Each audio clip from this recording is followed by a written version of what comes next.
Hello, this is Vicki Davis with the Cool Cat Teacher Talk Show, where we talk to classroom teachers and educators around the world about what matters now in the classroom. Today, we're talking about artificial intelligence in education.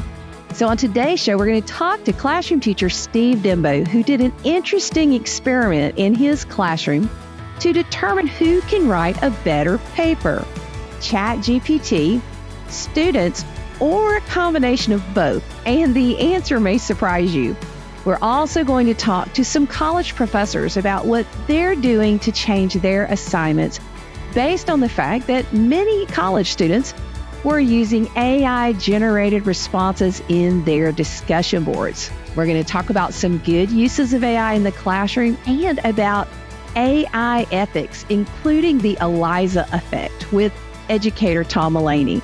Finally, we're going to wrap up with some of my favorite AI tools, and as always, we'll include what I'm doing in my classes, including how we're using AI in my AP classroom, and what I'm doing to make sure that students actually do know how to code in Python.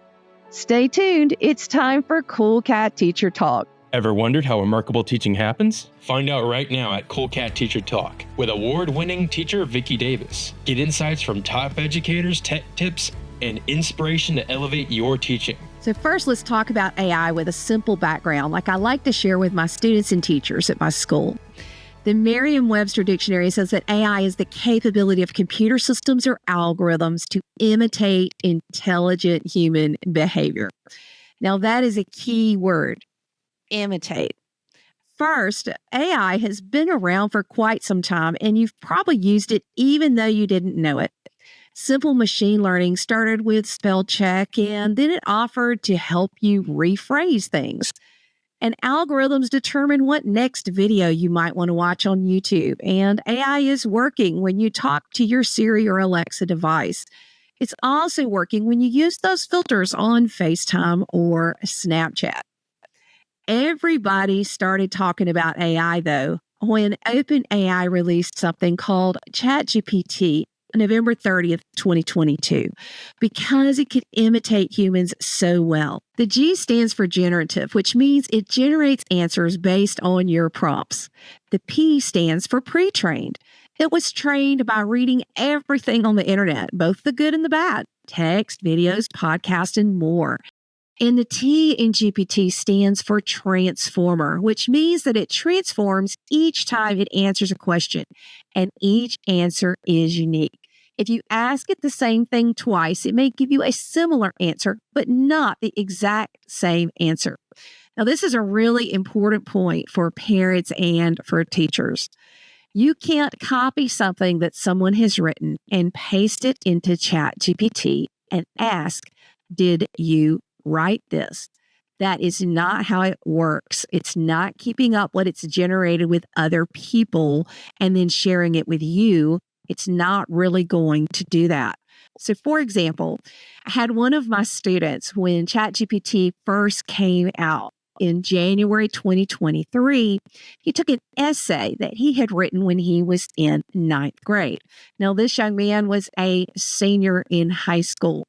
It would not be possible that this essay would be anywhere except on his teacher's desk. And he typed it in and asked ChatGPT if it wrote the essay. Well, it actually claimed that it wrote his essay. And when he rebuked it and said, "No, you didn't write it. This is mine," it quickly said, "No, I didn't write it." So it's not something you can do to go and say, ChatGPT, "Did you write something or not?" That is not how it works. And AI detectors do not work. I just wish everyone would understand that. So a big part of what we'll discuss is what can we do because AI detectors don't work.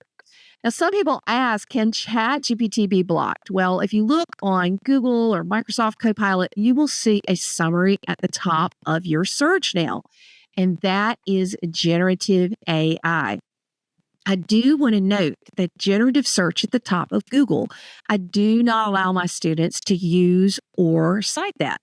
They would have to take a screenshot. And one of my rules is that if they use artificial intelligence, they have to cite it And I prefer the original source of information. So I want them to read the original source because original sources are always treated with preference versus something that is generated by AI, because AI can easily have flaws. Until Google can let us cite that generative box, that is not something any student should ever be copying from. For this reason, I've had my students using perplexity.ai. Now, I know that perplexity.ai and many of these other sources have been in trouble with authors who they have copied and ingested that information already. And that is kind of an ongoing issue that we have to discuss. So Google Slides and Canva and now PowerPoint can offer to help you design your presentations. And tools like Brisk Teaching will even create a presentation for you. But you know what? Just like when the internet came out and every company moved onto the internet, every company in school is pretty much going to use artificial intelligence in some way. So when the Gutenberg printing press came out and the Industrial Revolution happened and then the internet all shook up our world, AI is going to do the same thing. But I want to be clear. I believe you can be an ethical and moral person and use AI wisely. We have to know that AI is not neutral. It will be used for good or bad, depending on the intent and practices of companies and people using them. And that's what this show is all about in particular.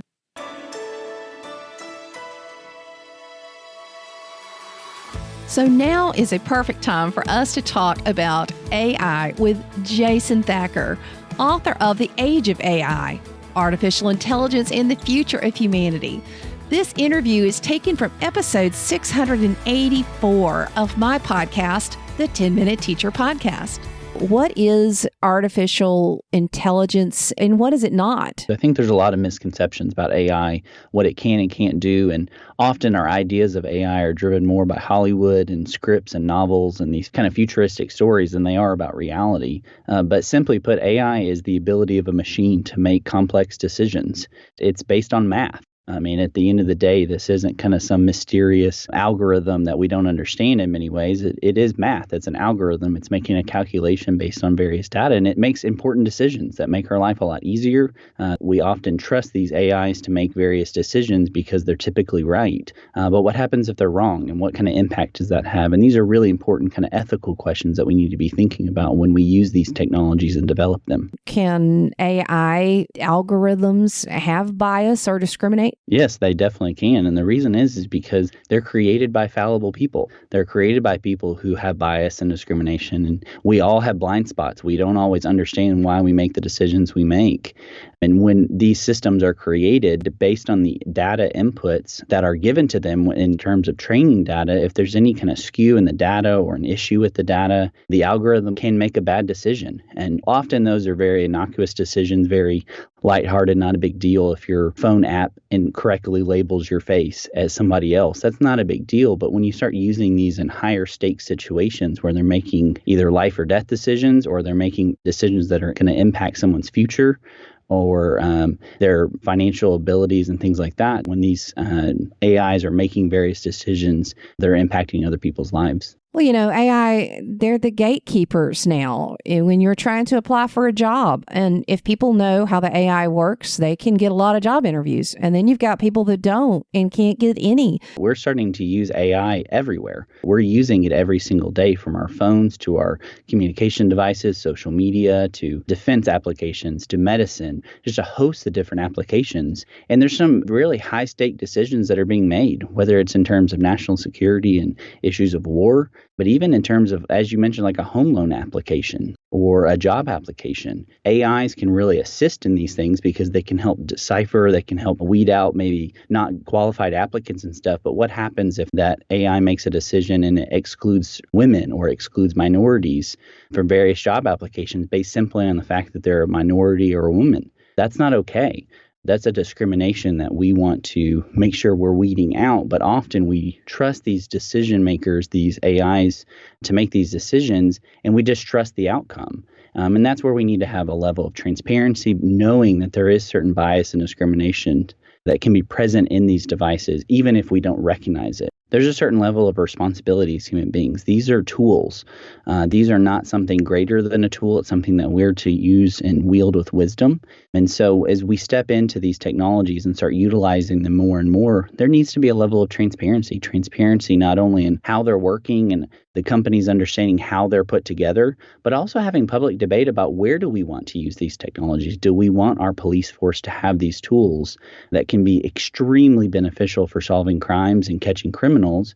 But if it yields a false positive or it yields no results, that could also hurt someone. And so we need to be really wise and realize that we're the ones called to step into using these tools with responsibility and with thoughtfulness and mindfulness of their uses and also their drawbacks. And that's something that I write about a lot in the book, is having this balanced approach, is that there are very good applications, but there are also very dangerous applications. We need to speak in wisdom, and we need to have robust public debate over these tools and how we want to use them in our lives, because they're increasingly controlling many, if not all aspects of our life in some form or fashion. I was on Facebook the other day and an educator said, hey, somebody wrote this algorithm that will go through all of my friends on Facebook and tell me who supports this particular political candidate or this person who's in politics. So I can go unfollow all of them. Whether they have publicly said they follow this person or not, this algorithm supposedly will figure out who does and who doesn't. And then I saw people on the other side who said, oh, and this person wrote this. Well, A, nobody knows who wrote the algorithm. B, the algorithm wouldn't tell you if you were on the list or not, so you could refute it. So there was no transparency. And C, people were blindly following this to determine their friends list and who they were going to talk to based on some algorithm that nobody knew anything about. I mean, that doesn't seem educated to me, Jason. It just doesn't. And it doesn't. And it can be extremely problematic because these tools can be used in ways to reinforce or kind of buttress up our bias or our own discrimination or create these echo chambers. And that's something that we need to be really aware of when we use these tools, is that we need to be thoughtful about how we're using them, but also be wise to say there may be drawbacks here. These things may not be perfect. Often because they are technology, there are issues with them. There are problems with them. They're not always maybe working the way that we always think they will. And so we need to be thinking about how we trust these things, kind of the level of responsibility we do give them, but then also kind of being mindful of, we want to have robust public debate.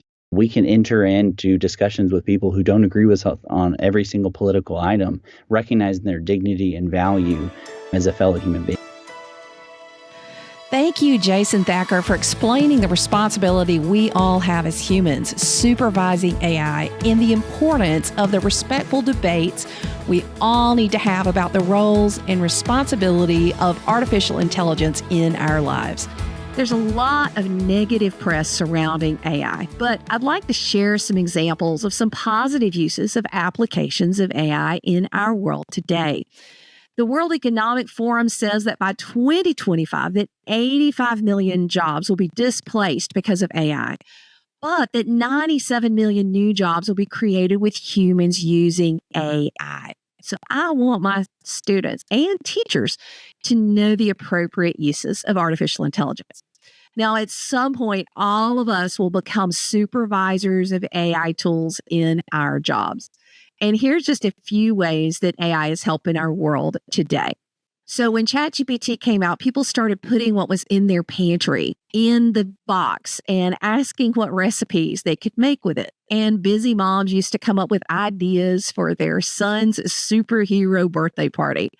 And so it was kind of like parlor tricks. And in some ways on social media, it still is.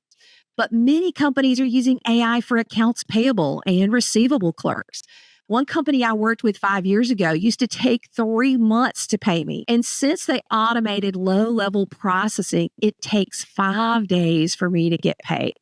I love that, but they also get paid faster too. An interesting story from Home Depot, their Employee of the Year a few years ago took an AI tool, and instead of it taking 2 weeks to forecast sales, the AI could do it in 2 hours and added millions of dollars to their bottom line. Many people use AI to take notes in meetings, and it will send a quick email with the meeting notes and action items immediately after the meeting is done. Again, you need to supervise. The medical field is using AI to help them read x-rays and MRIs faster and more accurately. And in manufacturing, they're putting in cobots, which do repetitive human tasks and work alongside humans. And for me, I can teach Python programming faster than ever before, and I really like that. I also like how AI can help me with rubrics to generate questions for YouTube videos and help me do work faster. In Google Classroom, I can have a test and then pull it into a practice set that students can practice. I can use so many tools now for what's called formative assessment, which is the type of assessment that we do when knowledge is forming. My personal goal is to check for understanding about every 8 minutes because I want to make sure that all of my students are understanding the concepts I am teaching. And AI tools are especially helpful for me in doing that. I'm also excited about Meta's new AI model that translates up to 100 languages. So you might be able to go talk in English and others will hear in their language and vice versa. I do want to add that actually this makes human translators who can verify the accuracy of these tools even more important. So it will be even more valuable to speak multiple languages than ever before in a world where we have AI tools to help us translate. But we need to stress something, even as we talk about the good uses of AI. When I write about AI, I also talk a lot about HI, or human intelligence. I have to warn all of us that if you don't have human intelligence in a topic, that using AI is very unwise because you won't be able to catch its mistakes. AI imitates humans in all of our mistakes, flaws, and many of our good traits too. But you know what? Just as hammers and axes were used by our ancestors to build amazing cities and aqueducts and roads, they were also used to kill each other. AI is a tool that humans must rule. You can ask my students, and I say that all the time. And we are accountable for what artificial intelligence does. Everybody's talking about prompt engineering, but I think we need to be talking about safety engineers, especially when working with children. We must supervise AI. We also need to know that nobody can lay blame on an AI tool. The humans creating AI are accountable and responsible for what AI does under its supervision. So for this reason, every AI tool must be monitored and have what we call, for a lack of a better word, a kill switch if it is doing harm. Also, AI is a tool. Siri and Alexa, they are not a he or a she. Siri is an it. Alexa is an it. Children have a hard time with understanding what is real. In a research study, they had a robot interacting with 9, 12, and 15-year-olds. Children have a hard time with understanding what is real. It talked to them, and the robot interacted with them. And at the end of the day, researchers put the robot in the closet. When the robot in the closet called for help, the children were very disturbed because they thought the robot had feelings and they thought the robot was trapped and needed to be out.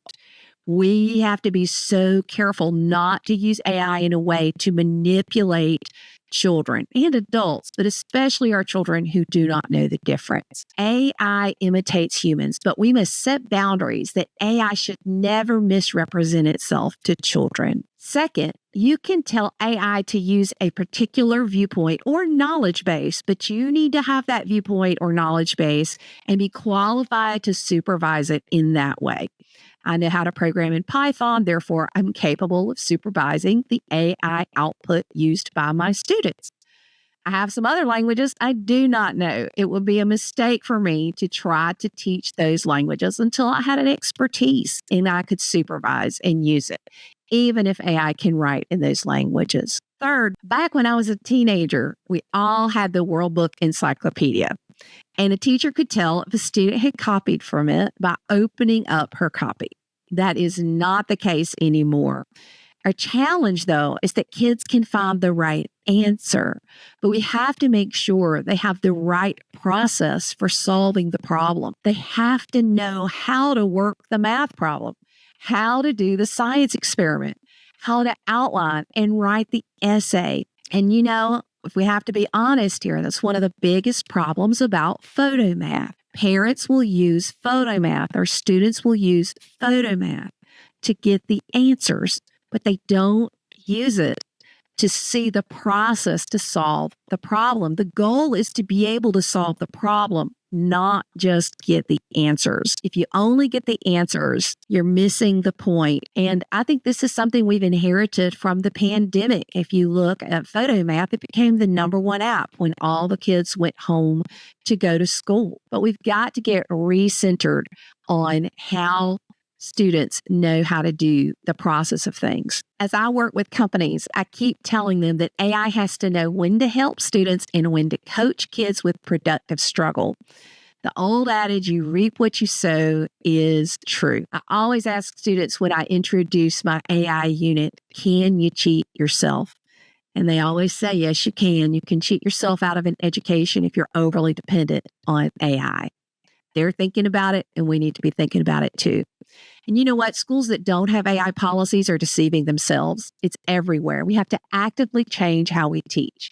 As I was talking to my 8th graders last year about the appropriate use of AI, one student said to me, if my generation doesn't shape up, if I ever need brain surgery, I'm going to have to find a really old doctor.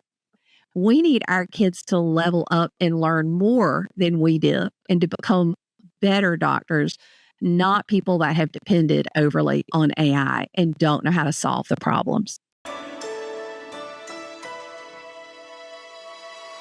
So now that we've had an introduction to this very broad topic, we're going to talk to the Director of Digital Innovation of the Western Springs School District, founder and CEO of Teach 42, and a Skokie School District board member, my friend Steve Dembo. This interview is taken from episode 802 of my podcast, the 10-Minute Teacher Podcast, an experiment with ChatGPT and writing papers. So we wanted to sort of test out not just whether people could identify whether something was written by bot or not. That's what a lot of people are doing is they're just saying, like, here's 5 papers. Can you figure out which one ChatGPT did? Mm-hmm. All right, that's all well and good. The question is, as a tool, can this help make you a better writer or not? Does the work that it put out, is it comparable to the work that you would normally do as a student or not, and so on? So we split up the class into 4 groups. We chose a topic that they were already familiar with, something that they read in language arts. One group was assigned to just write the paper, a 1-page paper, the way they normally would, using Google, using Grammarly, using whatever resources they normally would use, but to write it the traditional way. Second group, they were allowed to use ChatGPT. We were specifically using ChatGPT just to make sure that everything was comparable. And they were allowed to use it for any part of the pre-writing process. So they could use it to get ideas, to get an outline, to find resources, to identify quotes, to get a hook for their paper, and so on and so on. Any part of the pre-writing process they wanted, but then they had to write it themselves. And once they wrote it, they couldn't use ChatGPT anymore. Third group was post-writing. So they had to write it by hand, write it the traditional way, but then they could use ChatGPT to their heart's content afterwards. So they could use it for, to have it check their grammar, to check their spelling, to maybe to upgrade it from an 8th grade level to a high school level, or whatever they wanted. They could have it modify in any way, but they had to write it first, and then they could use the bot. And the 4th group, they were tasked with only using the bot. They could do any prompts they wanted, as many prompts as they wanted, but ultimately they had to copy and paste it and could not make any changes. And then we took those 4 papers, gave it to the opposite class of the grade level. There's 2 classes per grade level, so they flipped. And they just had to read through the papers and rank them, which one they thought was the best work, not whether they thought it was human or bot, regardless of that, what produced the highest quality work. And interestingly, almost across the board, not 100% across the board, but pretty darn close to it, the human written papers outperformed the bot written papers. In fact, typically the entirely bot written papers tended to do the worst. And there's a number of reasons. There's a lot. We could really dig into the whys of it. And there's a lot of different elements of, why the bot written paper. Is it just that ChatGPT couldn't do it? Is it because they weren't using the right prompts? Is it because they, just sort of like we talked about a little earlier, if it is really easy, do they just take the easy way out and say it looks good enough? Did they even really read through their own essays? I don't know. You know what I mean? So there's a lot that we could dig into with it. But the net result was across the board, students tend to prefer or think that the student-written essays, as in the entirely student-written essays and the pre-group, where they used ChatGPT, but then they still wrote it themselves, they tended to think it was better. So the post group was the third. Post group came in third, and one of the reasons for that is it was entirely human-written, but then they would put it in, they'd say, hey, correct my grammar. Now, when it corrects grammar, it's not just finding a grammar mistake and correcting it. It basically rewrote it. Ultimately, what they came to the conclusion, this was when we were reflecting and such, was there's a vast difference between saying, find me my grammar mistakes, identify my grammar mistakes, and versus correct my grammar. Yeah. Identifying grammar mistakes was sort of like grammar check in Google Docs, or like handing it to a parent or a tutor and saying, can you proofread this? Whereas correct it, my grammar mistakes, was more like saying, hey, take this and punch it up for me. Thank you, teacher Steve Dembo, for talking about that experiment you did with the students in your Illinois classroom. As you consider AI, think about appropriate experiments you can do in your classroom with artificial intelligence. Currently, my ninth graders are generating 5-paragraph essays about a topic that they understand well. It could be football, cheerleading, soccer, Minecraft, or anything where they consider that they are an expert. And they are critiquing the quality and comparing and contrasting the output from ChatGPT versus Claude versus Microsoft Copilot versus Perplexity.ai and Google Gemini. I want them to understand the flaws of AI, and I also want them to understand they must have knowledge in an area in order to use AI as a supportive tool. Next, we're going to talk to Professor Laurel Aguilar-Kirchhoff, named by the International Society of Technology Educators in 2023 as one of their 20 to watch. And she's going to talk about how she's adjusting her assignments for the teachers of English language learners from episode 856 of the 10-Minute Teacher Podcast.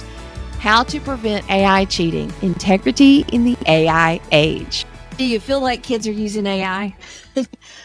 Yes, completely, all the time, pretty much it's just everywhere. And yes, it's the problem for all teachers right now. It doesn't matter what you're teaching, it's what they're turning in. They're using AI, and I don't blame them. I don't blame the students for using AI. On some of my assignments, I went back and I was looking at them and I'm like, of course they would write with AI on this. What do I really want them to get out of this assignment? Yeah. And I needed to make some changes. And AI has some common words, like, because I've seen them. Like the one I've seen is delve. You've noticed some common words that like say, hey, AI wrote this. Foster, tapestry. Oh my gosh. Weaving a tapestry of collaborate. Oh my gosh. If I read that one more time, I'm like, okay, that's just AI. Come on. No one writes like that. Or consistently writes like that. Exactly. What'd you do for a midterm in one of your classes?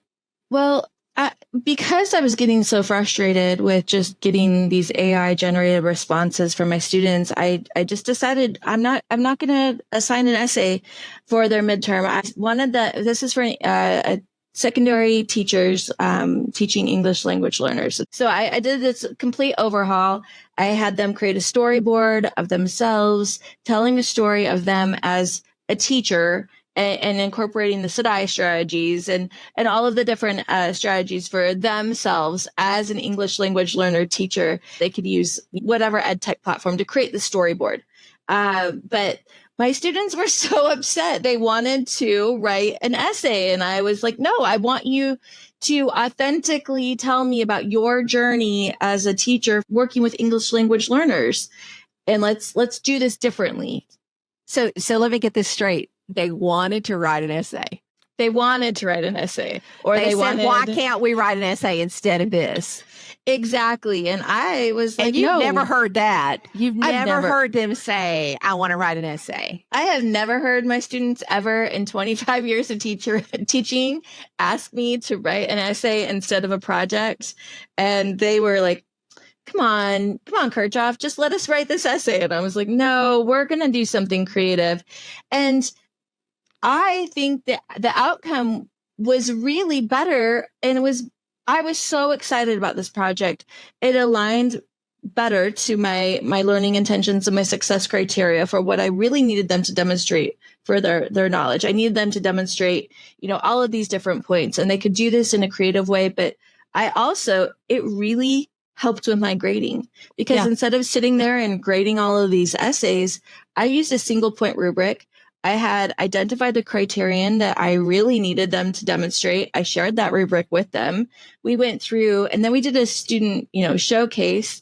And so they were able to talk to each other and give feedback, personalized feedback. They worked on their speaking and listening skills, which are huge for teachers that are working with English language learners. It's good for all students.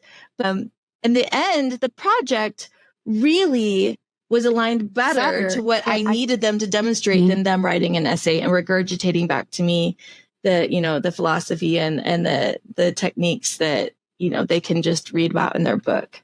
So you feel like that what you got from them was better than if you had given them an essay and they'd actually written it themselves? Absolutely. Absolutely. See, that's what we've got to get to, because a lot of the essays and the discussion forums, that weekly discussion forum posts that educators have been using, they don't work.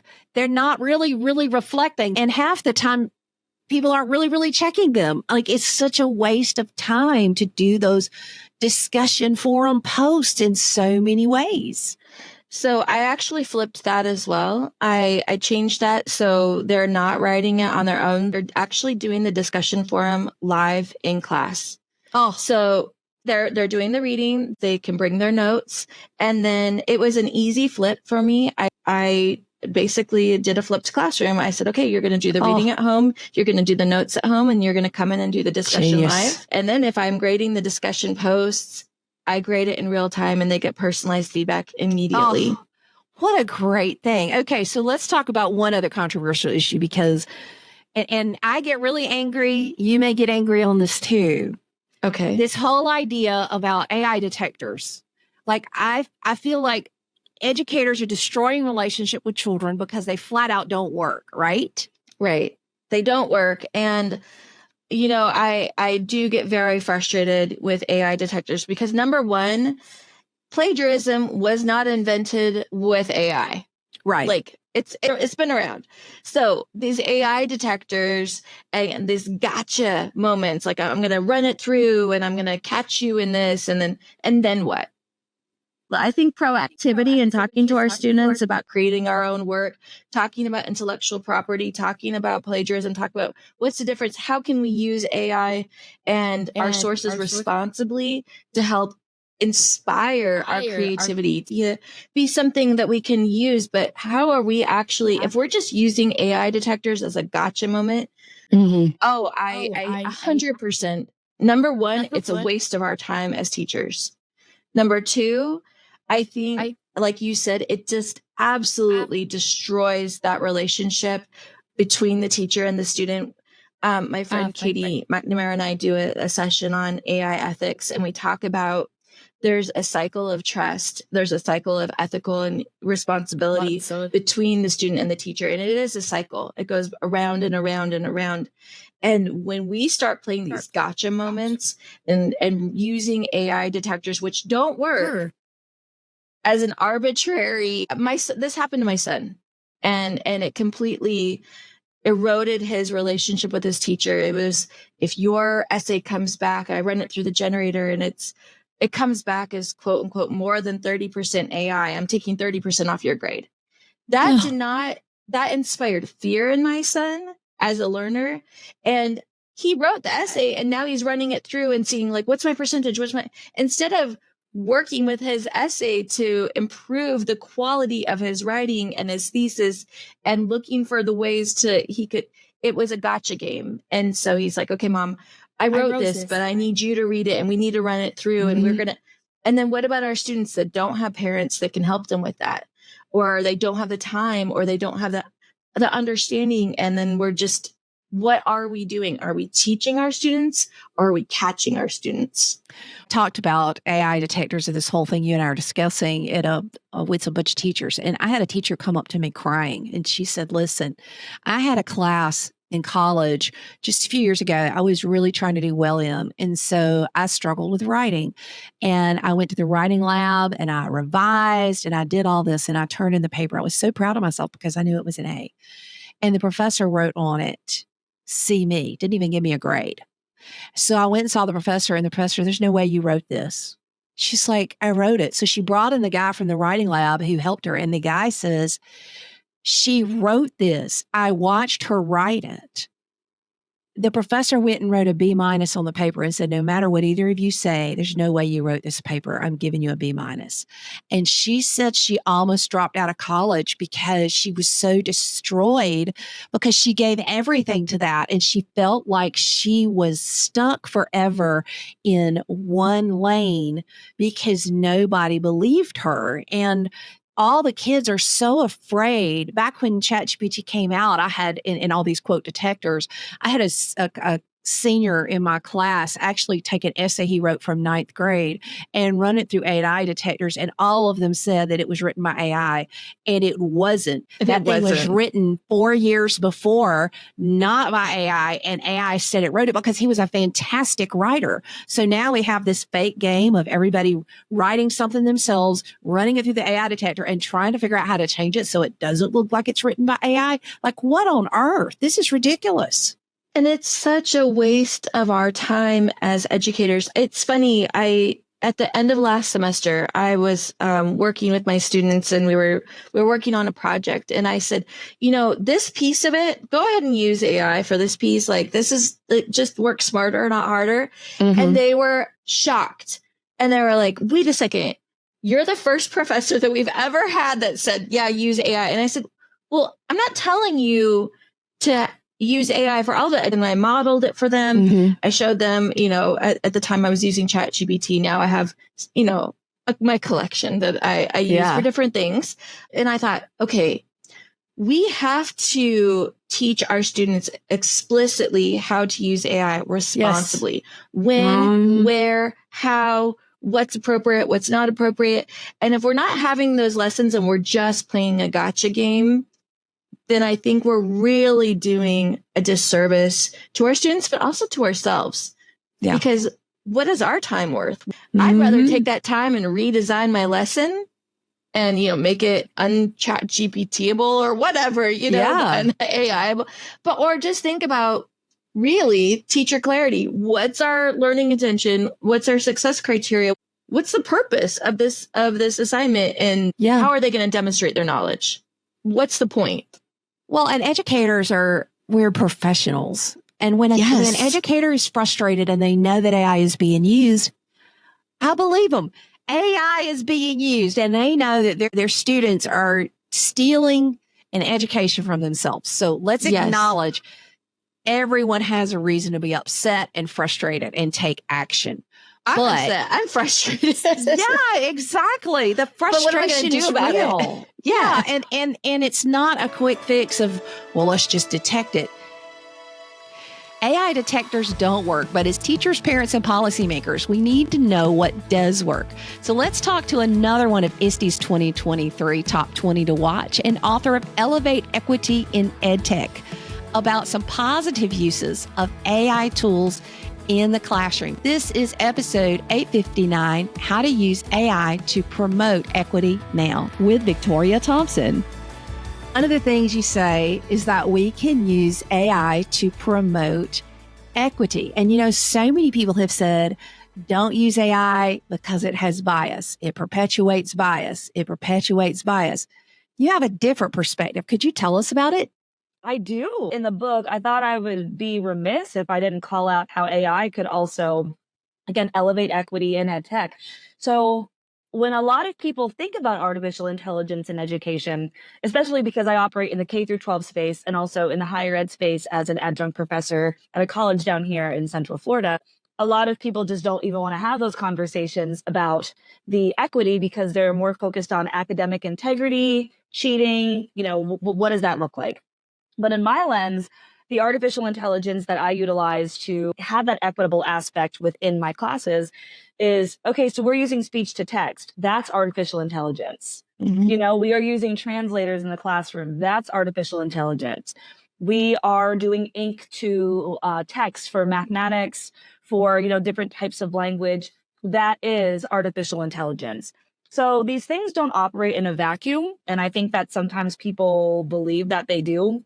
We've been using artificial intelligence, honestly, for a very long time. Even when I use speech to text to dictate my emails, that's artificial intelligence. Mm-hmm. If I am utilizing, various types of features within like forms to generate questions, that's artificial intelligence. So I focus less on like the Chat GPT, the OpenAI, that stuff, and more on the, hey, here are tools you're already utilizing that are giving students equitable opportunities within artificial intelligence. Now, not to minimize that there could be bias and some challenges with using AI in the classroom, but I think that really just gives us an opportunity to explore and learn a little bit more and not throw our hands up and say, okay, we're done. We're not going to utilize this, but really figure out what we can do to make more equitable outcomes and situations. As we're recording this, there's the Meta AI that's come out with Llama, which is in the background, all these names, right?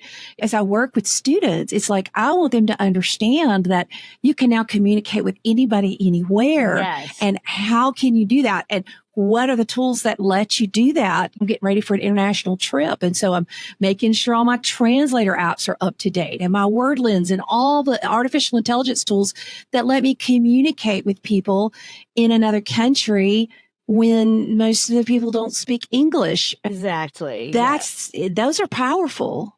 Well, and could we argue that people who don't know how to use these tools, that we're doing people a disservice and we're not making them the kind of people that can include people of other languages? I just released an article on Edutopia about like 5 ways to support reluctant learners with artificial intelligence. There are valid reasons as to why people might not want to dive into artificial intelligence. There's like the data privacy policy, tool side, but the majority of the educators that I interact with in my circles are concerned about job security. They are concerned about academic integrity. So it's kind of tale of two cities, right? But the big thing is, we have to get ahead of this because if you don't, it's going to be very challenging to dial it back. And I don't mean get ahead as in like it's a gotcha, like, oh, by the way, we're using AI now. Getting ahead of it means that we're understanding what artificial intelligence is. We are looking into the future of really how this is going to revolutionize technology in education. We have students that are already using these tools. We have educators who are already using these tools. And if you're not at the forefront of understanding what these tools do, then you're kind of behind. And I always have concerns, right? Of, maybe if someone's deploying 20 tools at once and they're just kind of trying everything. Like, I have empathy for people who are just diving in head first, but don't know where to begin. But I struggle when I hear people say, I don't even want to learn about it. Because it's already here, and there's a very solid chance that you're probably already using it in some capacity. So then the question becomes, how much do you want to learn and how do you want to implement it? Now we've talked about some positive uses, but there are understandably some big concerns with AI, specifically something we call the Eliza effect. Let's talk to Tom Mulaney, special education teacher and instructional designer, about his concern on AI ethics. The biggest harms or concerns about AI are bias, inaccuracy, environmental degradation, plagiarism, theft from artists, umpteen things. I was looking at this from a pedagogical standpoint. A big use case that's been suggested for education is the AI guest speaker, meaning you take a ChatGPT or a Gemini, and you as the teacher lead the class in a discussion with that chatbot, and you prompt the chatbot to take the role of a deceased person or even of a concept such as the water cycle. Mm-hmm. My concerns about that are, well, there's a basic concern, I think, about one, giving voice to the dead. I think there's a little ickiness there. And two, the AI industry is a very white male-dominated space. For an AI chatbot to replicate the voice of deceased members of marginalized communities sounds very problematic to me. But the pedagogical thing is there's this thing called the Eliza effect. The Eliza effect is the tendency of humans to intuit human characteristics on text-generating computers. And those characteristics can include trust. They can include credibility. And then when you pair that with two things, the known biases and known inaccuracies of large language models, I think you're walking into a pedagogical minefield with the AI guest speaker. And I know this is a popular approach. I've seen it in numerous places. I've been told that, well, it's just like a real guest speaker. You can do the prompts beforehand. On Wednesday, I'll do the dry run. And then Thursday, I'll know exactly what to expect. The problem there is that large language models are stochastic parrots. What they say one day is not what they will say the next. That's right. So the dry run does not help you there. I think the Eliza effect is important. And there's even other things of, let's take kids who have special needs and give them their own personal chatbot that they name. Let's manifest human care. Of course, artificial intelligence imitates humans. That's what it does. It imitates humans, but it's not a human. And I really stress with my students, we don't call it a he or a she. It's an it. It's a tool. It supports us, and it has to have its proper role. But when you start saying training a chatbot to show empathy and become part of someone's life, I mean, there are documented cases of, an AI chatbot tool that was saying it loved people, and then the owners updated it because they knew that was a problem. And then hearts were broken all over the internet. I mean, I have a Washington Post article that says that, because we as humans, when we're interfacing with a text-based tool, we human characteristics and think that it's sentient and has a soul, when it absolutely is just a tool, like you said, parroting. A couple things to be wary of there. One, when you enter a prompt into ChatGPT, Gemini, and for example, if it can't reply to your prompt, it will say, I can't reply. It chooses I. The other thing, I'm hearing this a lot, people saying that within a few years, AI is going to have values and beliefs, and it's not. I talked about AGI and the singularity, the idea that computers will be as intelligent or more intelligent than humans. This is completely theoretical. It is no proof of it. And I have everyone from Noam Chomsky to Dr. Emily Bender to Dr. Gary Marcus saying that if that happens, I think at least one of those people would say that won't happen. But if that ever happens, Chomsky says the first glimmers of sunlight of that dawn are not yet on the horizon. This is not what it's going to be. As we talk about ethics, we need to mention the importance of diversity in computer science education. So we'll finish up with an interview with Omar Shepard, an educator from California, from episode 860 of my podcast, The 10-Minute Teacher. I would say AI is one of those areas that, while it's not new, as a result of new developments such as with ChatGPT, it's really began to proliferate to speak around its utility in edu spaces. And I'll definitely say one of the things we've been doing here in San Bernardino has been working with educators to demystify AI. In other words, to say that AI is not magic, it's actually machine learning.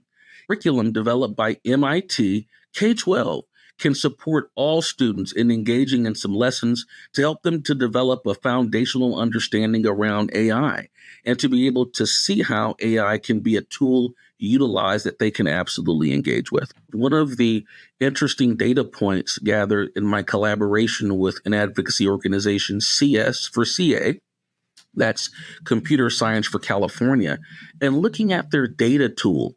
It's a tool that can allow you to search by any district in the state of California, any specific school, to really look at what does the enrollment of who's taking core computer science classes at their schools look like. And you begin to review some striking statistics.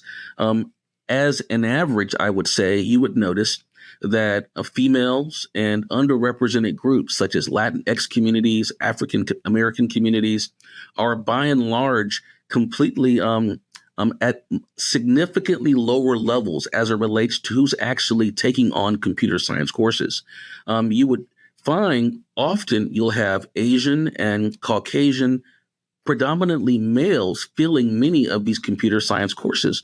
But when you look at the realities of that thing that we just talked about earlier, the impacts of computing, who codes matters. And ensuring that you don't enter into a space where this notion of algorithmic bias emerges, you have to ensure that all students are being given an opportunity, A, to be exposed to this learning opportunity, but then B, to be able to access those careers that can allow them to join those teams to be able to contribute to the programming. There's a famous video out there. It's many years old, and I invite someone to look it up if they're interested. And it's titled, HP Computers Are Racist. Now, the computers really aren't racist. What happened was there were two employees in a Radio Shack. One of the employees was much more fairer skinned, was really enjoying this new camera that had been developed that had the ability to track the subject and to be able to be utilized as a really engaging video feature. And they are just really loving it. And they called over their colleague, hey, come check this out. This camera is so cool. Well, the colleague happened to be African American of darker skin. And as they got in front of the camera, they realized, hey, hold on, this camera's not following me. It's not tracking me. It doesn't seem that it's working. It seems like HP computers are racist. Well, in fact, what happened was the development team working to design that actual camera only had fairer skin or Asian males being used in the model. So as a result of that, even though other persons of different colored skin might be able to get in front of the camera, it wasn't reacting in the same way. And that's why it's important for us to think about this idea around giving more students an opportunity to be accessing computer science education. Here in California, as of 2018, we actually have K-12 computer science standards. And our standards open up to say that all students can learn computer science and all teachers can teach computer science. We know that all students aren't going to become programmers. Rather, we know that as a result of the intersectionality of computing in all subject areas, it's an opportunity for students to engage in learning that's meaningful and prepares them for tomorrow. So let's have some tech tips. First of all, one of the most important things that I teach my students is how to use AI in support of learning something new. So for example, when I teach my AP Computer Science Principles class, sometimes my students struggle with understanding the difference between parameters and arguments. I will have them go into the AI tool of their choice and say, I do not understand parameters and arguments, but I do understand, and they will put in football or cheerleading or soccer or Minecraft or fashion or whatever it is they're interested in. Please explain parameters and arguments to me in a way I can understand. What we'll do is we will compare explanations and determine which is the best explanation. The second tip is to use a tool like perplexity.ai and teach students to go to the original sources and not take things secondhand, but from some sort of generative tool that we don't know how it is trained. Third, one of the most useful things about artificial intelligence is I often program custom GPTs relating to a project. I'll put it on my phone and hand it around the classroom and let students use it to get feedback on a project that I can fully monitor. Now, some of the tools that teachers really like, one of them is Brisk Teaching. It's a Chrome add-in. It can do so many different things. It can also help you create basic presentations. It can get you there about 80 to 90% of the way there and then add additional content. Second thing Brisk Teaching does, Google Docs Replay. So it replays the edits, the cuts, and the pastes and that sort of thing. Fourth, the generative AI question generation for things like YouTube videos that's built into Google Classroom or Edpuzzle or other tools. I also like generative question banks. So for example, I had created a quiz in one of the quizzing programs about how Google Classroom worked. So I was able to take that and turn it into a different set of questions with real world examples. Finally, I have over 250 pages of AP Computer Science principles. Well, I like to access it with my favorite tool for using PDFs, Microsoft Copilot. As I'm talking to Copilot about content, I might need a standard. It will actually converse with me, pulling information from that PDF and giving me page numbers so that I can click on those and go to the page numbers. The show notes for this episode are at coolcatteacher.com talk AI. That's coolcatteacher.com/talk AI. Now, as we finish, I was at a major company's unveiling of their new AI product. And one of the questions they asked those of us in the room was, how can we make this particular product a better teacher? You know what? That question really bothered me. Nobody would ever say, how can we make AI a better mom or dad? How can we make AI a better principal? How can we make AI a better CEO? How dare you say, how can we make AI a better teacher? People who say that sort of thing do not understand what a true teacher does. Excellent teachers are artisans. We have relationships. You have to relate to educate. Now, can I use artificial intelligence to help teach specific parts of content? Absolutely. But be a teacher? I don't think so. One thing I always tell my teachers is you have to innovate like a turtle. I know that all of this going on can seem so overwhelming, but truthfully, I've been teaching 23 years now. And when I finally said, I can't do everything, but I can try something new once a week, I can innovate like a turtle. That's when my teaching was transformed by both technology, but also just the exciting things that I was learning. I just want to encourage you, as you've listened today, pick one or two things that you can apply, but just pick something small and innovate like a turtle today. And I want you to remember that what we do in our classrooms today is the present we give tomorrow. Thanks for tuning in and talking about teaching. Visit coolcatteacher.com for the latest tips and trends everywhere you connect. See you later, educators. After I put together this episode, the terrible incident at Appalachia High School here in Winder, Georgia happened. And like all of you, I am heartbroken. Schools should be a safe place for every child and teacher. Next week on Cool Cat Teacher Talk, stay tuned for a powerful interview with Principal Frank DeAngelis of Columbine High School.